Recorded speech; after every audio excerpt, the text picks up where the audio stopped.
I bought this M1 MacBook Pro October 26th. It is now December 22nd. The question is, Terry, do you regret it? Do you feel like you should have got a different machine? Are you happy with this purchase almost 2 months later after spending $2,500?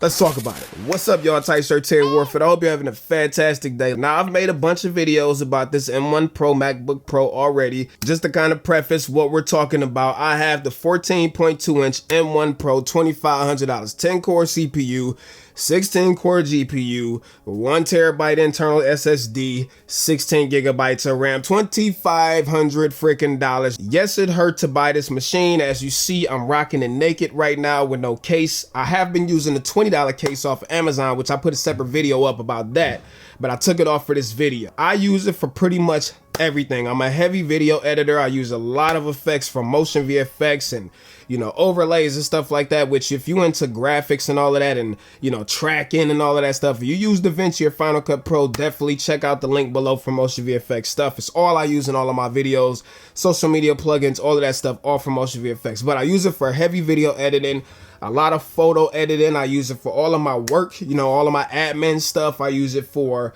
bookkeeping. I use it for web browsing. I live stream with it. I do all of that freaking stuff. And after 2 months, I have some reservations. Some of them are the same as when I kind of first got it, but I want to talk about that stuff real quick. So let's talk about the notch. After 2 months, how do I feel about this freaking notch? To be honest, I don't even notice it anymore, just like I don't on my iPhone. I do wish, however, that they put Face ID in here. In my opinion, there's no freaking reason why we don't have Face Unlock with this notch in here. Like, if you're gonna give me a notch, at least make it functional. Center stage, okay, maybe I understand that because they do need a wider camera. Maybe the lid of the notebook wasn't thick enough for that, but ain't no reason why we shouldn't have had Face ID. The notch on the display, I don't necessarily even pay attention to it anymore, but y'all know how Apple is. They'll come out with the next version of the new display without the notch, revolutionary, and here we are throwing our money again. You know how the cycle goes. But at this point, I'm kind of nitpicking, but I'm a nitpick anyways, so I don't like the notch on the display. Otherwise, the display is fantastic. We're going to talk about that in a little bit. I don't like the aesthetics. I'm gonna be honest. It's an ugly computer if you ask me. Now, obviously, it's very well made, very well machined. It's an Apple product. It's an Apple MacBook. You know what I'm saying? It's saucy, but I don't like the way it looks. It's just, it's not a good looking computer. But aside from that, I guess we bought it for work purposes to do work on. So does that really matter? I don't know. So now that we got that out the way, let's talk about the ports real quick. Now, it is great to have ports, SD card slot, all of the stuff that I needed dongles for before I don't have to do anymore. But I guess if I had to nitpick the way I use my computer and where my stuff is, I wish the MagSafe was on the right hand side. I'm cool with the USB-C Thunderbolt 4 ports. I would have liked to see an additional one over here because they made a HDMI port on this side, and I do wish it was HDMI 2.1 for this price, but I'm nitpicking. The SD card reader I have had some issues with when it comes to slower cards, not faster cards, slower cards. So any like standard class 10 cards and stuff like that, for some reason I just have a very hard time with those in this computer. And my boy C-Kid Tech also has the same type of problem, so I know it ain't just me. Aside from that, as far as like nitpicking, it ain't too much more I really got to say because I think this is a freaking fantastic machine, yo. I'm gonna be honest. Now we get to talk about the good stuff. Now we get to talk about the $2,500. And do I think it was worth it? Abso-freaking-lutely. I'm just being honest. I have bought a lot of stuff this year. This has easily been my favorite pickup. Let me tell you why.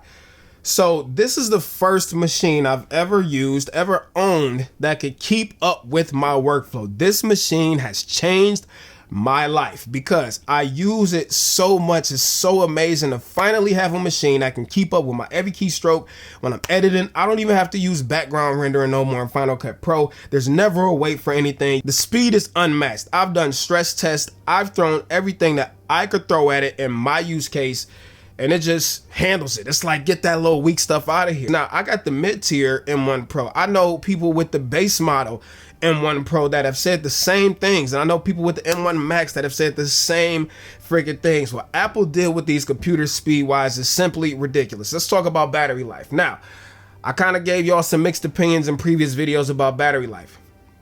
Battery life is great when you're typically just doing web browsing and stuff like that. When you are putting this machine under load at max brightness, because I use max brightness like a weirdo, I could get through most of the edit, right? If I'm just doing normal stuff, it'll last for hours and hours and hours. I mean, obviously not as good as the M1 MacBook Pro, but this is way more powerful. I am willing to accept the huge power draw when I'm putting this machine under load, because I understand it takes power to give power, you know what I'm saying? So yeah, it sucks battery, but it's not anything like that's a deal breaker. If anything, it's still better than, in my opinion, probably anything else that I've tried short of the M1 MacBook Pro. Now, screen wise, this display is freaking amazing. 120 hertz on here.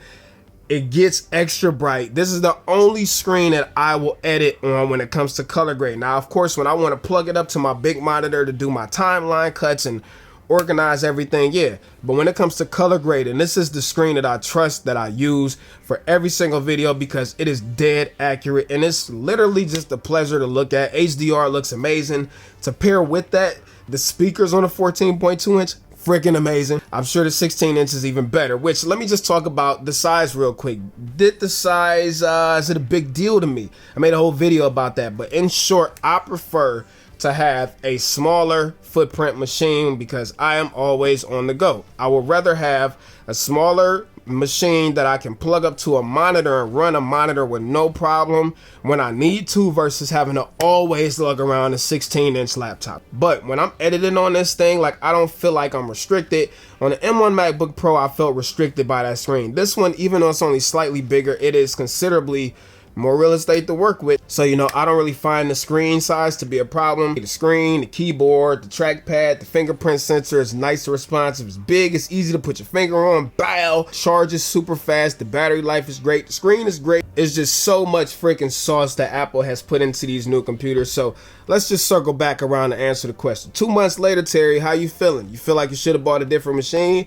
Are you happy with this purchase? And I gotta be honest, the only reservation I have is maybe I should have went with a machine that had 32 gigabytes of RAM, because I do run into swap usage pretty frequently with the programs I use. The benefit here, though, is the internal SSD is crazy fast. And even when the machine is using swap usage, the memory bus, the architecture in here, you don't even recognize it. And then let's be real, all of y'all worried about SSD health and all that stuff. Your SSD, under normal situations, even for heavy users, is gonna outlast your machine in most use cases. So stop crying. This has made using a computer fun again. Like, I'm not even exaggerating. It's a beauty to watch. It's a beauty to listen to. It's just a great all-around notebook. Everybody I know that has bought one has been completely satisfied with their purchase, even given the stuff that Apple kind of ripped us off on. These new MacBook Pros are so good. So I'm losing my voice. I'm done rambling.